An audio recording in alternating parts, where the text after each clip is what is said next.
시청자 여러분 안녕하십니까? 12월 3일 목요일 KTN 뉴스입니다. 조지아주의 대선 공식 재검표 기간 마감이 수요일 자정으로 지났습니다. 브라이언 캠프 주지사는 내일까지 대선 결과를 다시 확정할 것이라고 전해졌습니다. 보도에 김용성 기자입니다. 지난주부터 진행되었던 조지아의 공식 재검표의 마감 기한이 지났습니다. 일부 카운티는 마감 기한인 수요일 밤 자정 가까이까지 작업을 계속했던 것으로 전해졌으며 풀턴 카운티는 마감 기한을 몇 분 남기고 재검표를 완료했습니다. 마감 기한을 맞추지 못한 카운티가 있는지에 대해서는 아직 알려진 바 없습니다. 내무부는 홈페이지를 통해 현재의 재검표 집계를 공개하고 있습니다. 브라이언 캠프 주지사는 내일인 4일까지 대선 집계 결과를 다시 확정할 것으로 전해졌습니다. 조지아 내무부 측은 승패는 바뀌지 않을 것으로 보인다고 밝혔습니다. 한편 트럼프 대통령 측은 여전히 조지아주의 선거에 대한 공격을 이어가고 있습니다. 트럼프 대통령의 변호인 루디 줄리아니는 오늘 조지아주 상원 공청회에 참석해 조지아의 대선에 부정이 개입했다고 주장하며 주의회가 직접 선거인단을 결정할 것을 요구했습니다. 트럼프 대통령 측과 트럼프 대통령의 지지자들은 이미 조지아의 대선 과정에 대해 수차례 소송을 제기했던 바 있습니다. 대선 관련 분쟁이 모두 종료되고 선거인단이 확정되면 12월 14일에 선거인단이 대통령과 부통령을 선출하게 됩니다. KTN 뉴스 김용성입니다. 성인용 코로나19 백신이 미국 내 승인을 눈앞에 두고 있습니다. 반면 아동을 대상으로 한 백신은 좀 더 기다려야 할 것 같은데요. 아동용 백신은 아직 임상시험 초기 단계인 것으로 전해졌습니다. 계속해서 김용성 기자가 보도합니다. 연방시약청 FDA가 화이자와 모더나의 백신에 대한 승인 절차를 진행하고 있습니다. 화이자의 백신은 이르면 10일에 긴급 사용 승인을 받을 것으로 전망됩니다. 하지만 아동을 위한 코로나19 백신은 좀 더 시간이 걸릴 것으로 보입니다. 화이자는 지난 10월부터 12세에서 16세 아동을 대상으로 임상시험을 진행하고 있었으며 모더나는 12세에서 17세 사이의 어린이 3,000명을 대상으로 4주간 임상시험을 진행할 계획이라고 밝혔습니다. 하지만 아직 참가자도 모집하지 않은 상태입니다. 국립 알레르기 및 전염병 연구소의 앤서니 파우치 소장은 어린이와 청소년 대상의 백신은 수개월 후에 개발될 것으로 보인다고 전망했습니다. 어린이는 성인과 면역체계에 차이가 있는 만큼 안전성과 효과를 확인하기 위해 별도의 임상시험이 진행되어야 하며 성인과는 다른 투여량을 사용해야 할 수도 있습니다.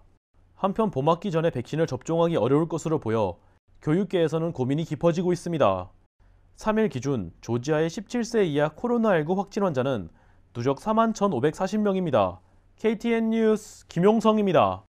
연방질병통제예방센터 CDC의 로버트 레드필드 국장은 내년 2월까지 코로나19 누적 사망자가 45만 명을 기록할 수 있다는 전망을 내놓으며 주민들에게 안전지침을 따를 것을 당부했습니다. 또한 다가오는 크리스마스와 신년 연휴 기간 동안 여행을 최대한 자제하고 집에 머물러 줄 것을 당부했습니다. 다음은 코로나19 소식입니다. 어제 미국의 코로나19 신규 사망자 수가 최고치를 기록했습니다. 오늘의 코로나19 현황을 김용성 기자가 정리했습니다. 3일 오후 3시 30분 기준 미국 내 코로나19 누적 확진 환자는 1,445만 9,314명, 누적 사망자는 28만 1,888명입니다. 어제 하루 동안 신규 확진 환자는 20만 6,073명 늘었고 신규 사망자는 2,876명 증가했습니다. 주별 누적 확진 환자는 텍사스, 캘리포니아, 플로리다, 일리노이, 뉴욕 순으로 많습니다. 주별 누적 사망자는 뉴욕, 텍사스, 캘리포니아, 플로리다, 뉴저지 순으로 많습니다. 다음은 조지아주 코로나19 현황입니다. 주 보건당국의 오후 2시 50분 집계에 따르면 조지아주의 누적 확진 환자는 43만 3,353명, 누적 사망자는 8,879명으로 집계됐습니다. 신규 확진 환자는 4,419명 증가했고 신규 사망자는 53명 증가했습니다.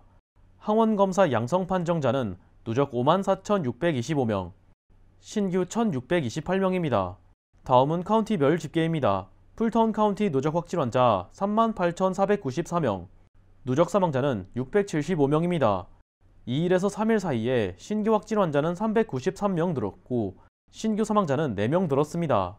귀넷 카운티 누적 확진 환자 37,875명, 누적 사망자는 506명입니다. 신규 확진 환자는 387명 늘었고 신규 사망자는 5명 늘었습니다. 캅 카운티 누적 확진 환자 27,232명, 누적 사망자는 501명입니다.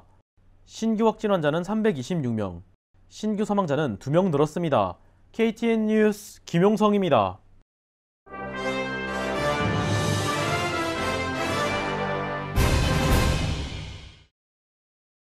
미치 매코널 공화당 상원 원내대표는 코로나19 신규 부양책 합의가 가시권에 있다며 연내 타결 가능성과 관련해 희망적인 징후를 봤다고 밝혔습니다. 공화당과 민주당 의원들이 함께 제시한 9,080억 달러 규모의 부양책 제안을 거부했던 전날과 비교하면 변화가 감지된다는 평가입니다. 민주당이 기존에 주장해온 2조 달러의 절반에 못 미치지만 펠로시 의장과 슈머 원내대표는 이번 안에 대한 지지 의사를 밝힌 것으로 전해졌습니다. 그러나 최종 합의까지는 아직 남은 과제들이 많아 섣부른 낙관은 이르다는 평가도 나오고 있습니다. 상원 의석 2석을 결정지을 1월 결선이 곧 다가오고 있습니다. 아직 유권자로 등록되어 있지 않을 경우 1월 결선에 참가하기 위해서 다음 주 월요일까지 유권자 등록을 마쳐야 합니다. 이미 유권자로 등록되어 있을 경우 다시 등록을 할 필요는 없습니다. 하지만 내무부 측은 유권자 홈페이지를 통해 등록 여부를 다시 한번 확인할 것을 당부하고 있습니다. 지난주 미국의 실업수당 신규 신청이 71만 건을 기록하며 3주 만에 다시 감소세로 돌아섰습니다. 2주 연속 실업수당을 청구하는 인원은 552만 명을 기록하며 전주보다 56만 건 감소했습니다. 기존의 실업수당을 모두 소진하고 팬데믹 긴급실업수당 PEUC를 신청한 인원은 소폭 증가해 457만 명으로 집계됐습니다. 일부 주요 언론은 해당 감소가 노동시장의 점진적인 회복 희망을 보여준다고 언급한 반면 일부 전문가는 추수감사절 연휴가 통계에 영향을 끼친 것이며 다음 주부터는 다시 증가세로 돌아갈 것이라고 말하고 있습니다. IBM이 전 세계적으로 코로나19 백신의 유통망을 표적으로 한 해킹 시도가 이루어지고 있다고 경고했습니다.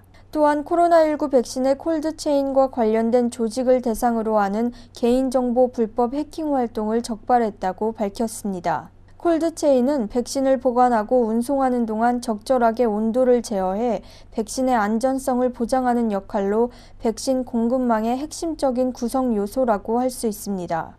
IBM은 해커들의 목적이 기업 네트워크에 무단으로 접근하거나 코로나19 백신 보급에 관한 민감한 정보를 확보하기 위한 것으로 보인다고 지적하며 현재로선 해커들의 소속이 알려지지 않았지만 표적을 정밀하게 설정하고 있다는 점에서 국가적 활동일 가능성이 있다고 분석했습니다. 이상으로 12월 2일 KTN 뉴스를 모두 마칩니다. 시청해주신 여러분 고맙습니다.